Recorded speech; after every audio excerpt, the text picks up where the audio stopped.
Welcome to our channel ঝাল মিষ্টি হেসেল। আজ আমরা রান্না করব বড়ির ঝাল।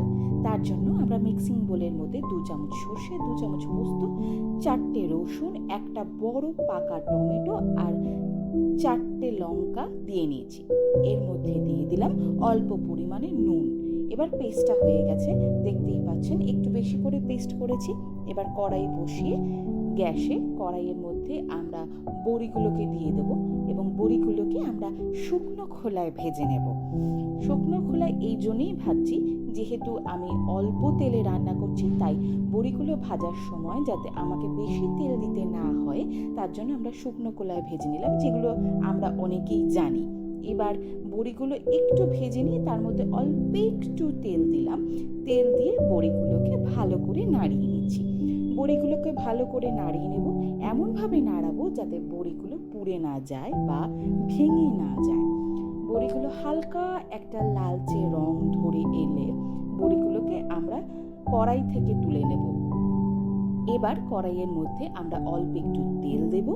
তেল দিয়ে এখানে আমি রাইস ব্র্যান্ড অয়েল ব্যবহার করেছি। এবার তেলটা গরম হয়ে গেলে ওই পেস্টটা সর্ষে পোস্তর আমরা কড়াইয়ের মধ্যে দিয়ে দেব।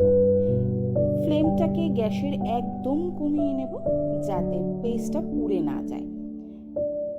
পেস্টটা দেওয়ার পর এবার আমরা হালকা হাতে ভালো করে পেস্টটাকে নাড়িয়ে নেব।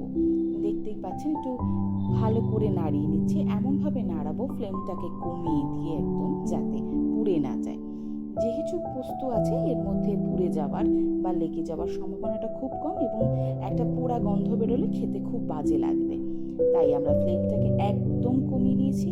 এটাকে ভালো করে নাড়িয়ে নিয়ে ফ্লেমটাকে কমিয়ে তার মধ্যে একে একে আমরা ইনগ্রেডিয়েন্টসগুলো দিয়ে দেব। এবার আমরা দিয়ে দেব এর মধ্যে অল্প একটু হলুদটা দিয়ে দেবেন আপনাদের মর্জি মতো। তারপরে আমি দিয়ে দেব অল্প নুন। যেহেতু আমি পেস্টে একটু নুন দিয়েছিলাম তাই এখানে অল্প একটু নুন দিলাম। তারপরে দিয়ে দিলাম চিনিটা আপনাদের প্রেফারেবল, আপনারা দিতেও পারেন নাও দিতে পারেন। আমি এখানে যেহেতু একটু চিনি প্রেফার করি তাই অল্প একটু চিনি দিয়েছি। তার মধ্যে দিয়ে দিলাম অল্প জলটা আমি এই কারণেই দিলাম যাতে পেস্টটা লেগে না যায়। এবার নুন, হলুদ, চিনি সব কিছু দিয়ে পেস্টটা ভালো করে মিক্সড করে নেব। এমনভাবে মিক্সড করব যাতে একটা সুন্দর টেক্সচার আসে। আমাদের রান্না একটা সুন্দর কালার আমরা সবাই ভালোবাসি, যাতে আসে সেই আশাতেই আমরা তাকিয়ে আছি এখন রান্নার দিকে, যাতে ভালো একটা সুন্দর কালার আছে। আমরা দেখতে পাচ্ছি এখানে একটা সুন্দর কালার এসে গেছে। এইবার এই ফ্লেমটাকে একটু মিডিয়ামে দেব যাতে জিনিসটা একটু ফুটে ওঠে। ফুটে ওঠা পর্যন্ত আমরা একটু অপেক্ষা করব, যতক্ষণ না ভালো করে ফুটে ওঠে জল ভাবটা কেটে না যায়। এবার জল ভাবটা আমরা দেখতে পাচ্ছি কেটে গেছে, ভালো করে ফুটে গেছে। এবার এর মধ্যে আমরা একে একে শুকনো বড়িগুলোকে, ভাজা বড়িগুলোকে দিয়ে দিচ্ছি। খুব ভালোভাবে দিতে হবে এবং বড়িগুলো যাতে ভেঙে না যায়। বড়িগুলোকে দেওয়ার পরে আমরা সেই বড়িগুলোর সাথে পেস্টগুলো ভালো করে একসাথে মিশিয়ে নেব। খুব হালকা হাতে মেশাতে হবে যাতে বড়িগুলো পেস্টের সাথে ভেঙে না যায়।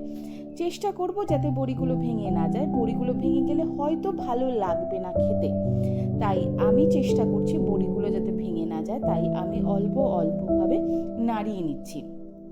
এইবার হালকা হাতে নাড়িয়ে নেবার পর ওর মধ্যে মিক্সিং বলে আমরা যে মশলা করেছিলাম সেই মশলাতে জলটা দিয়ে দিলাম কড়াইয়ের মধ্যে জলটা দিয়ে হালকাভাবে নাড়িয়ে নিচ্ছি।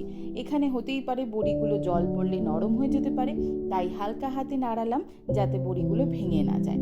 এবার একটু মিডিয়াম ফ্লেম দিয়ে ভালো করে ফুটিয়ে নিয়েছি। এমনভাবে ফুটাবো যাতে একেবারে জলটা কেটে যায় অথচ বেশি গা মাখা না হয়। দেখতেই পাচ্ছি এখানে আমাদের বড়ির ঝাল রেডি হয়ে গেছে। আমি একটু জল রেখেছি কারণ বড়ি যেহেতু একটু রাখলেই জলটা টেনে নেবে।